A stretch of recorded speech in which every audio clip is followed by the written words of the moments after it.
On le sait, les leaders aujourd'hui, ils naviguent dans un monde de complexité, de pression constante.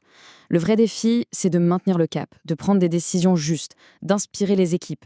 Tout ça sans y laisser toute son énergie. Mais qu'est-ce qui se passe quand les outils qu'on utilise d'habitude, eh bien, ils ne suffisent plus? Et s'il y avait une autre approche, une qui renforcerait le leader de l'intérieur, au lieu de juste, vous savez, panser les plaies? C'est exactement ce qu'on va explorer ensemble. Voilà la question centrale. Beaucoup d'entreprises investissent, et c'est très bien, dans le bien-être. Mais est-ce que les résultats sont vraiment durables? Est-ce qu'on observe une vraie transformation dans la façon de diriger? Ou est-ce que c'est juste une compensation temporaire? Un petit truc pour tenir un peu plus longtemps avant l'épuisement qu'on sent tous arriver? Et voilà, on touche au cœur du problème. Trop souvent, on voit les approches de bien-être comme une sorte de rustine. On propose des solutions pour relâcher la pression, mais on ne change rien à la capacité du leader à la gérer au quotidien. En fait, on traite le symptôme, mais on ne s'attaque jamais à la cause profonde. Et si on changeait complètement de perspective? Si l'un des outils les plus connus, parfois même un peu galvaudé, le yoga, n'était pas du tout ce qu'on croit. Ici, attention, on ne parle pas d'évasion, pas du tout. On parle d'un véritable entraînement de pointe pour le leadership. L'idée, c'est de transformer la pression en un véritable levier de performance. Cette phrase, elle est absolument fondamentale. Elle renverse complètement l'idée qu'on se fait souvent du yoga comme d'un refuge. Il ne s'agit pas de s'échapper de la réalité du travail, mais bien au contraire, de s'y ancrer avec beaucoup plus de force, beaucoup plus de lucidité. Surtout quand tout devient complexe. Ce qui est intéressant ici, c'est le contraste. Plutôt que de chercher à anesthésier les émotions difficiles, à ne plus rien sentir, l'objectif est de développer la capacité à les traverser sans être submergé, de percevoir les tensions bien avant qu'elles ne deviennent des crises. Pour un leader, cette compétence, ce n'est pas du développement personnel, c'est purement stratégique. Et cette distinction-là, elle change absolument tout. Le but n'est plus de simplement recharger les batteries pour pouvoir retourner s'épuiser. Non, il s'agit de construire une stabilité intérieure qui permet de prendre des décisions plus justes, même au cœur de la tempête. On passe d'une logique de survie à une logique de performance durable.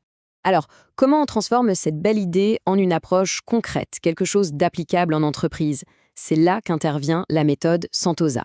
C'est un cadre structuré qui va traduire ces principes en de vraies compétences de leadership, des choses qu'on peut observer et même mesurer. Le mot Sentosa, je sais, il peut paraître un peu abstrait comme ça, mais sa définition ici est purement opérationnelle. C'est l'état d'un leader qui n'est plus en réaction constante, qui a l'espace mental pour arbitrer, pour poser des limites et pour agir avec une intention claire, même quand tout s'accélère autour. Ces 5 piliers, c'est une véritable feuille de route, claire et progressive. Tout commence par la clarté, apprendre à faire le tri entre ce qui est essentiel et tout le bruit ambiant. Ensuite vient la stabilité, cette fameuse capacité à rester calme, centré, même quand la pression monte d'un cran. À partir de là, on peut travailler l'alignement pour s'assurer que les actions sont bien cohérentes avec les valeurs. Puis, la posture. Comment mener les conversations difficiles avec une autorité tranquille, pas sur la défensive. Et enfin, la mise en mouvement. Parce que le but final, c'est bien de transformer cette lucidité en décisions concrètes et efficaces. Donc, pour résumer, tout le parcours de coaching se déroule en 3 étapes logiques. D'abord, on clarifie, on sort du flou pour définir les vrais enjeux. Ensuite, on stabilise, on construit le socle intérieur pour y faire face. Et enfin, on agit, mais d'une manière ajustée et durable. C'est simple, c'est pragmatique et c'est orienté vers les résultats. Bon, passons maintenant aux résultats. Parce qu'au final, c'est bien ça qui compte. Améliorer la performance. Pas seulement celle du leader, mais celle de toute l'organisation. Un leader régulé, ça a un impact direct et énorme sur la résilience et l'efficacité de ses équipes. Là, on touche à un point qui est vraiment essentiel. On pense souvent au burn-out en termes de batterie vide, mais en réalité, c'est un peu plus subtil que ça. Pensez-y un instant. Souvent, le problème n'est pas un manque total d'énergie, mais plutôt une mauvaise gestion ou une confusion entre les différents types d'énergie dont on dispose. Ce cadre, c'est un excellent petit diagnostic. Un leader peut avoir une énergie physique incroyable, mais être complètement vidé sur le plan émotionnel, à cause de relations mal gérées. Un autre peut être saturé mentalement par la prise de décision, même s'il est physiquement en forme. Et puis, il y a la plus insidieuse, la perte de sens, qui peut saper absolument toutes les autres énergies. On comprend donc mieux le point crucial. Un leader efficace, c'est quelqu'un qui apprend à identifier quel type d'énergie est demandé à un instant T et lequel a besoin d'être rechargé. Se reposer physiquement, ça ne règle pas une perte de sens. Et aimer son travail ne protège pas d'une surcharge émotionnelle. C'est cette lucidité-là qui change la donne. Alors concrètement, comment ça se présente? À quoi ressemble cette offre de coaching?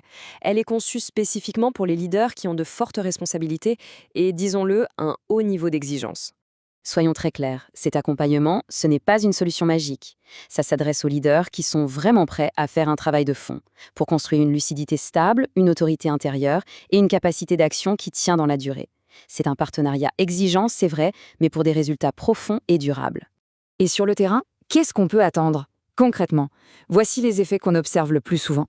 Des décisions qui deviennent plus simples, une posture beaucoup moins réactive face aux conflits, une capacité à déléguer avec bien plus de confiance.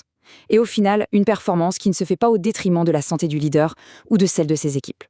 Au fond, si on devait résumer tout ce qu'on vient de voir en une seule promesse, une seule phrase simple et puissante, ce serait celle-là. Il ne s'agit pas de travailler moins, ni de baisser son ambition. Il s'agit de développer la capacité intérieure à tenir un cap exigeant, mais de manière vraiment durable.